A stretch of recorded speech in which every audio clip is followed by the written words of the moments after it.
Assalamu alaikum, dear learners. Welcome back to my YouTube channel. I hope that you are fine very well. So let's get started. আজকের এই পাঠে আমি আলোচনা করতেছি preposition নিয়ে।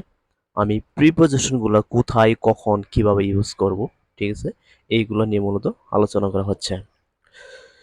তো এক নম্বর প্রিপোজিশন অন। আমি অন কোথায় ব্যবহার করব? যে উপরে যখন কোনো কিছু লেগে থাকে তখন আমি অন ব্যবহার করব।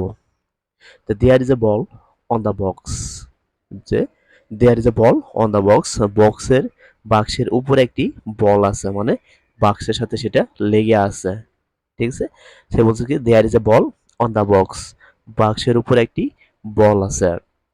সেম যদি আরেকটা উদাহরণ দিই, যে the ball is on the box, মানে সেম সেন্টেন্স, অর্থ একই, শুধু একটু change. The ball is on the box, বলটি বাক্সের উপরে, ঠিক আছে। আমি আগে একটা সেন্টেন্স বললাম, there is a ball on the box, বাক্সের উপরে একটি বল আছে। এখানে কোনো নির্দিষ্ট কোনো সাবজেক্ট নেই, সেই জন্য এখানে বলা হয়েছে যে যে বাক্সের উপর একটি বল আছে, এই জন্য সেন্টেন্সটা দেয়ার দিয়ে শুরু হয়েছে, ঠিক আছে। যে বাক্সের উপর একটি বল আছে, এই জন্য সেন্টেন্সটা দেয়ার দিয়ে শুরু করেছি। আর যখন বলবে বলটি বাক্সের উপরে, তখন যে দা বল এটি সাবজেক্ট হয়, যে দা বল ইজ অন দা বক্স, বলটি বাক্সের উপরে।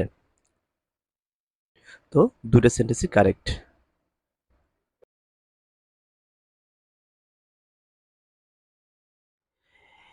এখানে যে অ্যাবাভ, আগেটা ছিল অন, এখন হচ্ছে অ্যাবাভ। অ্যাবাভ মানে উপরে, যখন লেগে থাকে না, মানে একটু উপরে থাকে, ঠিক আছে, একটু উপরে থাকে, তখন আমরা অ্যাবাভ ব্যবহার করব। তাহলে কি, there is a ball above the box, বাক্সের উপর একটি বল আছে।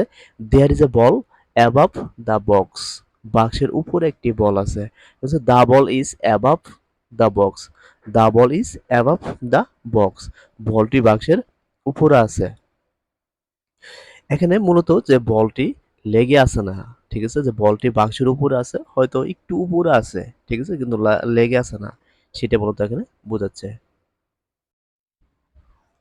তো আমরা এইভাবে অ্যাবাভ দিয়ে সেন্টেন্স তৈরি করব, ঠিক আছে।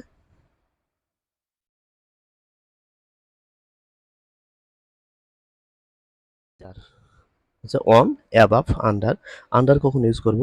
যখন নিচে লেগে থাকে, ঠিক আছে, নিচে লেগে আছে, তাহলে কি under, there is a ball under the box, there is a ball under the box, ঠিক আছে, বাক্সের নিচে একটি বল আছে, যে বাক্সের নিচে একটি বল আছে, ঠিক আছে, লেগে আছে, বাক্সের সাথে লেগে আছে, সেটা হচ্ছে কি there is a ball under the box, or the ball is under the box, ঠিক আছে।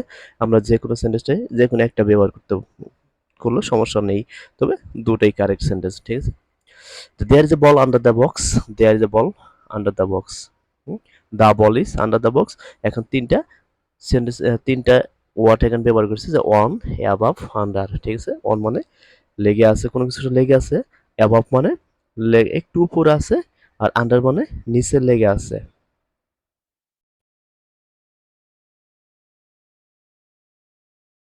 আরেকটা ওয়ার্ড হলো বিলো।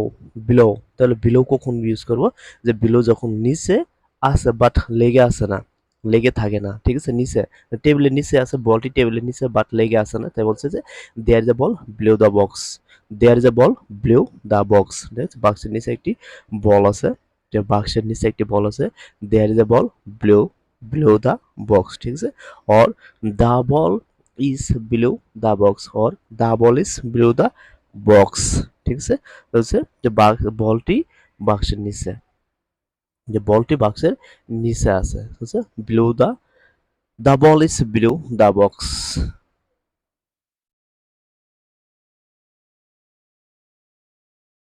ইন ফ্রন্ট অফ, সবচেয়ে গুরুত্বপূর্ণ এই ওয়ার্ডগুলা বেশি ব্যবহার করতে হয়। তো ইন ফ্রন্ট অফ মানে সামনে, ইন ফ্রন্ট অফ মানে সামনে। There is a ball in front of the box, there is a ball in front of the box, বাক্সের সামনে একটি বল আছে।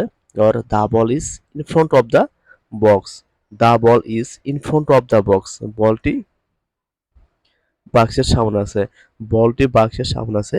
The ball is in front of the box, the ball is in front of the box, বলটি বাক্সের সামনে আছে, ঠিক আছে।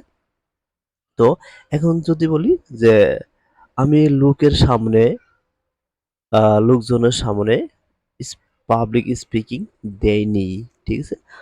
যে লোকজনের সামনে, তার ইন ফ্রন্ট অফ, ঠিক আছে, ইন ফ্রন্ট অফ, আমি দিব না, আমি পাবলিক স্পিক দেব না লোকজনের সামনে, ঠিক আছে। তাহলে I won't give public speaking in front of the people.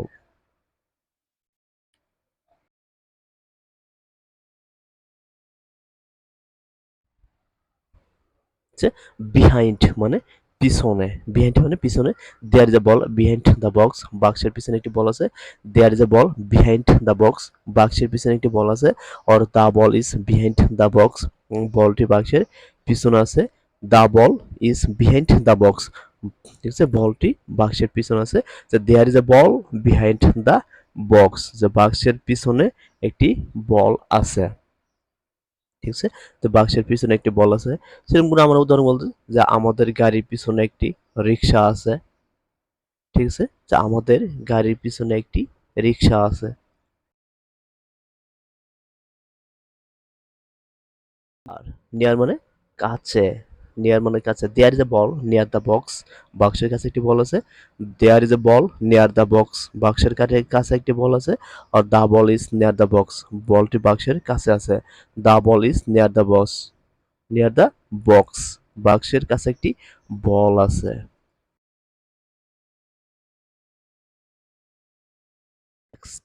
Two, next to, পাশে, বিসাইড মানে পাশে, ঠিক আছে। There is a ball next to or beside the box, আমরা যে কোনো একটা ব্যবহার করতে পারবো, ঠিক আছে। নেক্সট টু ব্যবহার করলে হবে, বিসাইড ব্যবহার করলে হবে। যে there is a ball next to the box or there is a ball beside the box, বাক্সের পাশে একটি বল আছে। এখানে the ball is next to beside the box, the ball is next to beside the ball, বলটি বাক্সের পাশে আছে, বলটি বাক্সের পাশে আছে, ঠিক আছে। The ball is next to the box, বলটি বাক্সের পাশে আসে।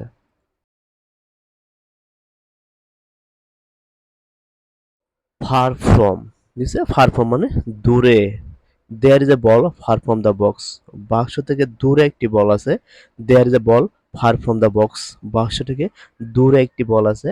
Or the ball is far from the box, বলটি বাক্স থেকে দূরে। The ball is far from the box, the ball is far from the box, বলটি বাক্স থেকে দূরে, ঠিক আছে। তাহলে আমরা এখানে দেয়ার দ্বারা ব্যবহার করছি। There is a ball far from the box, there is a ball, far from the box, there is a ball, the ball is far from the box, এখানে